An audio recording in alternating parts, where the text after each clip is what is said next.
fantasy focus. Now that everyone's in their fantasy playoffs, we want to make sure that you guys have the rankings to make sure you make it all the way to your championship in your fantasy leagues and that you are informed all along the way. So, that being said, let's go ahead. Let's dive into these rankings, starting with the quarterbacks. Starting out here, top 10 quarterbacks: Jalen Hurts, Josh Allen, Dak Prescott, Lamar Jackson, and Matthew Stafford on the front end of this top 5. Scotty, which one of those stands out to you? Obviously, we have Hurts and Allen there at the top. Josh Allen has a Dallas Cowboys team at home. Yeah, I mean, a tough matchup against a good Dallas team, but he's going to have to put up points against that Dallas offense. So he might have some bad plays out there, some picks, some sacks, and things like that, but he's going to put up some numbers as well because they're going to be throwing it a lot, I think.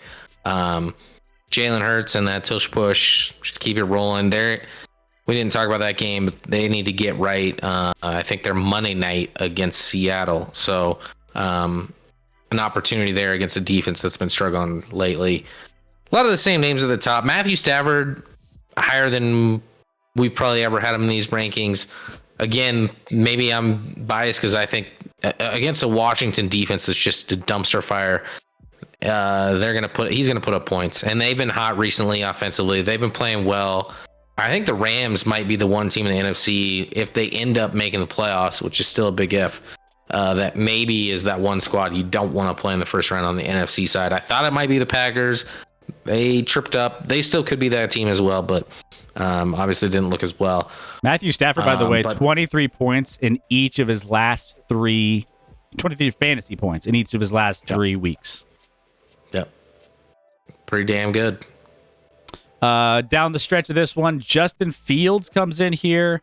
We've talked a lot about that Chicago game in our best bets of the week, but he comes in at number 6. Brock Purdy. Sam Howell makes the top 10 as well. Patrick Mahomes and Tua round out the top 10. But Sam Howell, Scotty. Yeah, I mean, again, I think that's going to be a high-scoring affair. Sam Howell going to sling it around a lot and has some great plays and great moments, so I think he slept on a little bit, and they throw a ton of passes in Washington. So he's going to have all the opportunity in the world against a Rams defense that's certainly susceptible and can be scored on. So Mahomes at 9. Keep Close says, is Mahomes the owner shouldn't be on these rankings? That may be true. We put him at lower than pretty much anyone else, and I did that on purpose as bulletin board material for Mahomes because I know he watches this stream. So I just wanted him to be upset heading into Sunday. Not to mention they got flexed out. They were supposed to be they were the Sunday night game, and they got flexed out of it. Chris, how dare? Well, it was their opponent that I think doesn't matter. Played a role. Don't ever do it again, NFL. Yeah, going back to Sam Howell, you may not know this because you don't really keep tabs on Washington very often, but Sam Howell is top QB 10 rank in the rankings this year on average fantasy points and overall fantasy points. He's QB 9 and QB 7 respectively. So given the fact that nobody keeps an eye or no one cares about Washington, it doesn't mean he's not balling out statistically and putting up points for your fantasy team. So yeah, I don't know if you want him as your quarterback of your team, but like in real life, but for fantasy, don't sleep on Howell. Don't sleep on him. All right, next up. By the way, get your questions out there too. Medic, what's going on with Keenan Allen? He ain't playing. He's officially out tomorrow. Yeah, I think the Chargers are punting on this. Oh, by the way, we didn't talk about their head coach still has a job, Scotty. For now, he's gonna get fired. Although if you ask Scotty, what are they waiting for? The players. What are they waiting for, though? I mean, why go through the nonsense of having to then like put in an interim? Maybe they want to lose more games, get a higher draft pick. They could easily. I mean, they could get, borderline top 5 pick at this point. That's how bad the Chargers have been. And then you bring in a head coach. You don't want to shock me to see the OC from the Lions Ben Johnson. and Johnson end up in LA. Oh, you don't think they're going to give it to Also- their current OC, huh? No. Also, on that note with the standings, there are teams in the NFC with the same record as the Chargers that are one game out of a playoff spot. Yep. It's called the NFC South, Yep. and it should cease to exist. It's not the NFC South. The seventh seed. The seventh seed is held by the 6 and 7 Packers. Right behind them are the I thought 5 you and meant 8 in Giants and division. Bears. Thought you meant in division, but yeah. There's 3 teams there tied for 6 and 7. But yeah, there are 2 5 and 8 teams that are a game out of a playoff spot. Howlin' Red Wolves was a missed layup. If the Chargers play Max, okay. You just love your boy Max. We don't care about weak conferences, to be candid. That's why we talk about AFC North football. Let's talk about running backs here. Not a lot up top of the top couple. Well, actually, Alvin has seen himself in the top, 3 or 4 couple times this season, but finds himself number 2. Rashad White, Bijan, and Kyron Williams. By the way, he came back and he's just blowing up, by the way. Tony Pollard, Saquon, Travis Etienne, Derrick Henry, and Raheem Mostert finish out the top 10. I'm going to be honest. Looking at this list, if this isn't proof that you shouldn't draft running backs high, I don't know what it is. Yeah, I mean, Christian McCaffrey obviously has been the exception to that and been by far the best running back fantasy-wise in the league. And he's it's not been even remotely close. number 2 overall in all of fantasy, regardless of position, only behind one other player. Scott, do you know what that other player is? Regardless of position? Regardless of position, fantasy points scored this I know season. who it is. It's got to be a QB, right? No. It's not a QB, so it's a wide receiver. Tyreek. So it's Tyreek. It's Tyreek. Tyreek, 322 Yep, fantasy points, and Christian McCaffrey is number 2 overall. And I don't see another. And when you're talking about drafting, to your point, I'm scrolling down here and I don't see another running back until Travis Etienne at like the 20s, mid 20s. I would venture I got you. 100% of teams that have McCaffrey on their fantasy roster made the playoffs. Like it's almost impossible. I don't even care who your other players are. With how good he's been compared to the rest of the field, the running back position, you should have absolutely made the playoffs if you have McCaffrey on your roster. No exceptions. What's his touchdown total right now? What does he have? Yes. The answer is just yes. He has touchdowns. 17 between rushing and receiving. He has 17. And then didn't he throw for one too or something stupid? Or was that like That might have been last year? No, he has not thrown for one. I think he has 17. Yeah, last year he had the Triple Crown. 17. Jeez. He's closing in on. He's at about over 1,600 yards from scrimmage. His floor He's is been good. 14 fantasy points. That's the worst he scored all season long. 14. Crazy. That just tells you everything you need to know, and tells you about other running backs too. The landscape of running backs. That's what that tells you too. One of my league mates in Big Money League drafted Jamar Chase, traded Brandon Ayuk for Justin Jefferson, didn't make the playoffs. Ayuk continues to ball. Crazy. But Yeah. I'm surprised a lot of leagues are doing the playoffs this week. It's time. It's already time. Yeah, Some of them don't. They skip the last 2 weeks now. It just kind of depends. Or some my leagues league you do starts- like double up. You double up on weeks, so the playoffs like you have 2 weeks to make it a little more. I don't know, not random on who wins, but. But overall this season, you're going to see a lot of similar names, though. So Christian McCaffrey, obviously, RB1. Mostert, RB2. ETN, RB3. Rashad White, RB4. Kamara, 5. So actually, looking down the list even further, outside of Joe Mixon, Derrick Henry and Bijan are on this list around the top 10 as well. So this list is kind of how this season has overall looked. It's been a snapshot. Ugly running back season. This is a snapshot of what ugly. This is your top 10 fantasy running backs this season, and it's week 15 here at this point. Where would Cook be? Says Sargent. Can't be that far off. Yeah, Cook I think is probably close. You think he's cooking?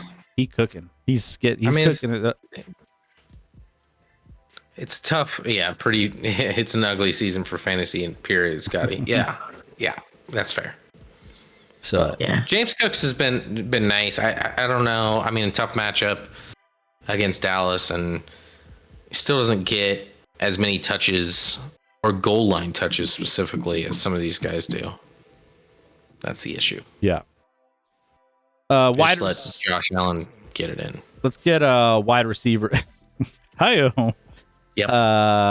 Spicy. Wide receiver rankings coming in at the top. Dallas Cowboys, CeeDee Lamb, AJ Brown, and Tyreek Hill. These are just kind of been swapped around week in and week out on just based off matchups. Then you got Amon-Ra, Debo in the 4 and 5 spot. Cooper Kupp. Michael Pittman Jr. makes his first appearance here, which I've boycotted Michael Pittman Jr. for the last 2 seasons. He's been on my never draft list. I will never have him on my roster. And somehow he's found his way on our top 10 rankings. Stephon Diggs, Mike Evans has been that rock for you as well. And DJ Moore is in the top 10 this week. I mean, Michael Pittman, we might be low at 7. Dude's averaged over his last 3. He's got 29 catches over his last 3. So basically 10 catches a game, averaging 100 yards. Only does have 1 touchdown there. So that's keeping him back a little bit. But like, dude has been a PPR monster. If you're in a PPR league, dude's been putting up 20 a week for the last 3 weeks consistently for you. And if he gets a touchdown, it vaults to 25, 26, 27. So, Michael Pittman's been quietly a bit of a monster recently, especially Debo's been finally coming into his own. Had some monster weeks with San Fran recently. Tyreek's at 3 simply because he could be higher, but obviously a little nervous with the ankle injury he had on Monday night and how healthy he's going to be this week. I just don't think he's going to be 100%, but I think he'll play. He will play. All right. So we've been going back and forth and looking at some of the surprises in these areas. Imagine having a roster of Sam Howell, Rashad White, Travis Etienne, Mostert, some one of those 3. Then you throw in Pittman and I don't know, Amon-Ra is probably the next other one here, or Puka, whoever it might be. Wide receiver wise, it's like, it's just, Puka Nacua is the highest of those. Nico Collins had a great season early on. So it's like all of these names would have gotten you elite status in your fantasy football leagues. It's just crazy, the names this year. Dolphins offense is lethargic without Tyreek on the field. Well, that's why he's the MVP of that team. He's the reason why that team is as good as it is. Sergeant Erecto says maybe MVP of the league. MVP confirmed. Roger. Yep. Outside of, no quarterback's just walking away with it, and Tyreek's a pretty good option if you're not going that route. So he should be, but if the MVP doesn't give Cooper Kupp MVP for his own record-breaking season, I don't see them giving it to Tyreek, even if he gets 2,000. Not happening. They prefer quarterbacks. If he gets to 2,000, it'll be interesting, but he's got some work to do to get there. It's not going to be easy. Let me take a look, though, real quick, because I'm curious, season awards, where he's kind of slotted at right now, because Tyreek Hill he's behind 5 other players as we sit. He's tied, actually, with Patrick Mahomes, coincidentally enough.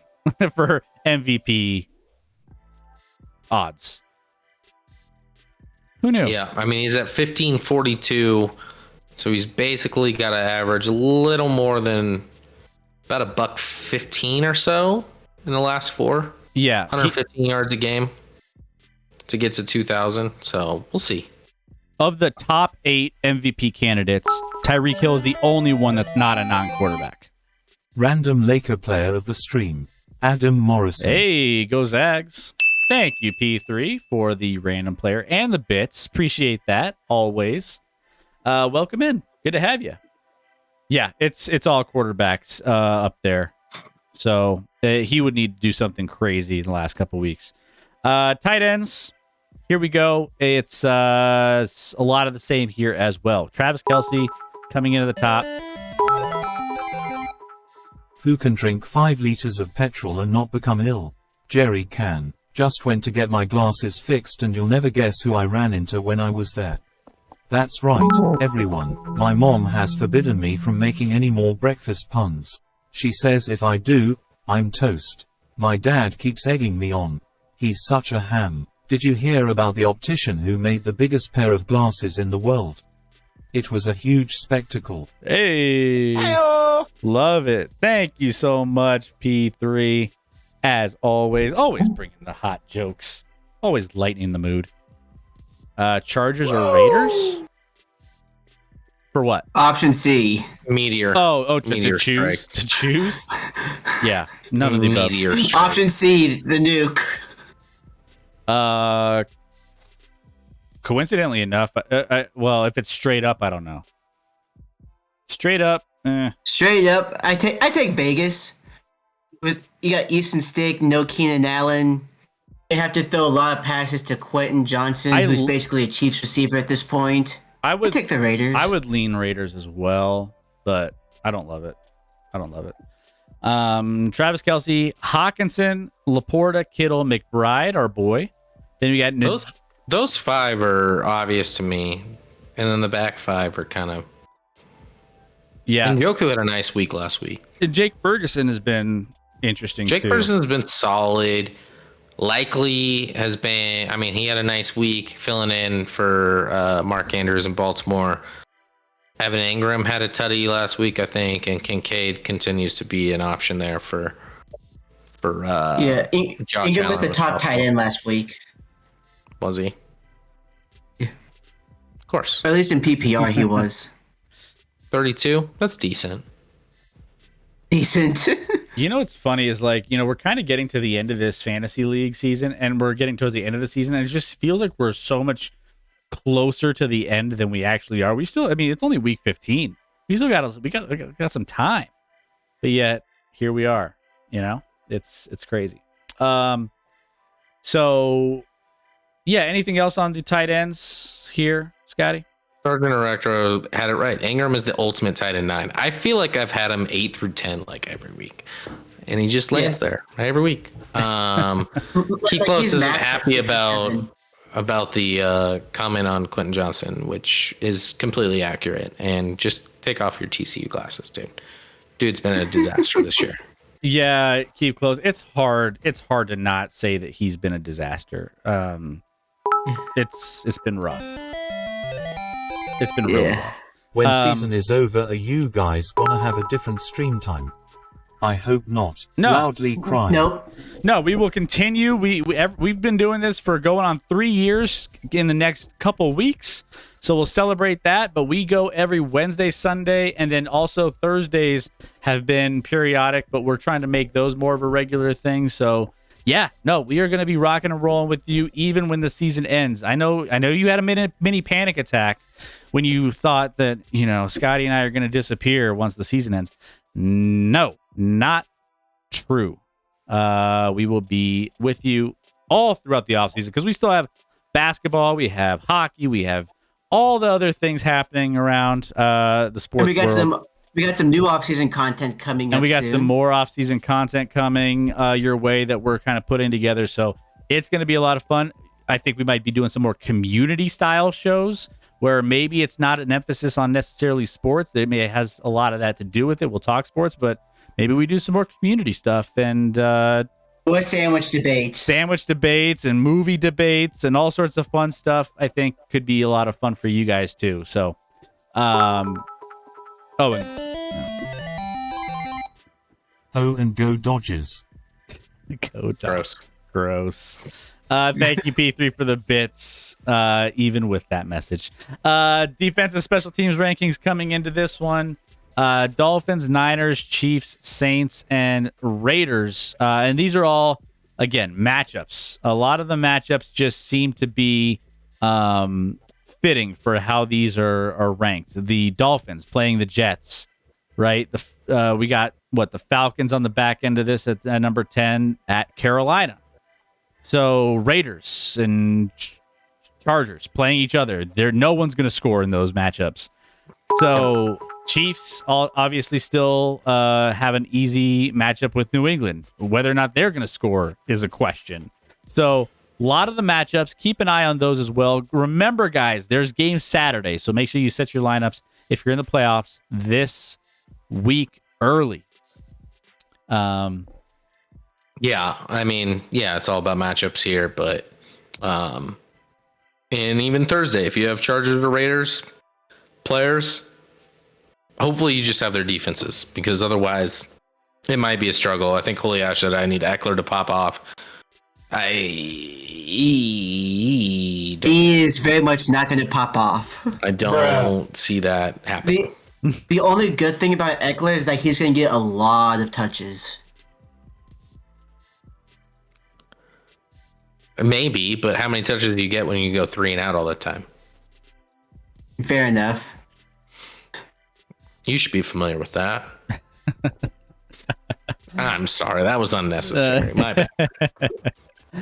You can't handle the truth. I'm just saying, if you want to float the idea upstairs, Scotty, can the Rockies please offer Trey Turner a $400 million contract where they pay him $1.5 million a year and then just give him the team in 2033?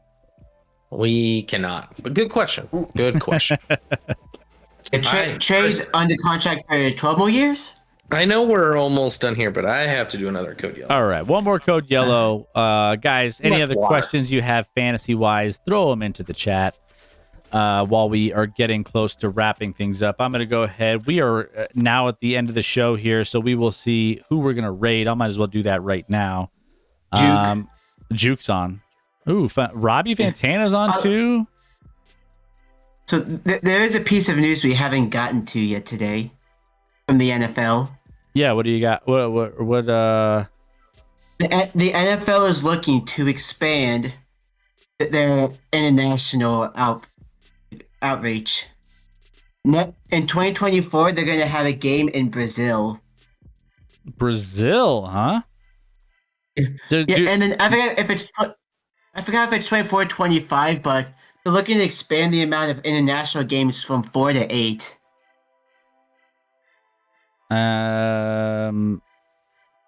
Do people care about football in Brazil? From the US. Yeah. Like not football, but football, American football? American football in Brazil. Do they care about football in Brazil? Is that a place that they have like demand? Well, only one way to find out. I mean, and then I don't know how true it is, but I heard a rumor about the Cowboys having a game in Madrid in like 2025. I mean, I feel like Europe makes sense because I mean Europe is. I don't know about especially Germany and Poland. Germany and Poland make a ton of sense. Yeah, France kind of worked lately. Yeah, I think European Mexico works. I think Europe makes a lot of sense, but Brazil, I just don't know if people like give a shit down there about American football. Ooh, no, they do. It'll be fine. Oh yeah. They'll do just fine. Is like people are banging down the doors like where's our NFL? Chris, it's just one game. They'll sell out. Don't worry about it. I mean, Brazil's like one of the last countries. If you were to ask me, last countries I would have probably had on my radar. I'd go Brazil over Spain, and Spain was kind of the other option.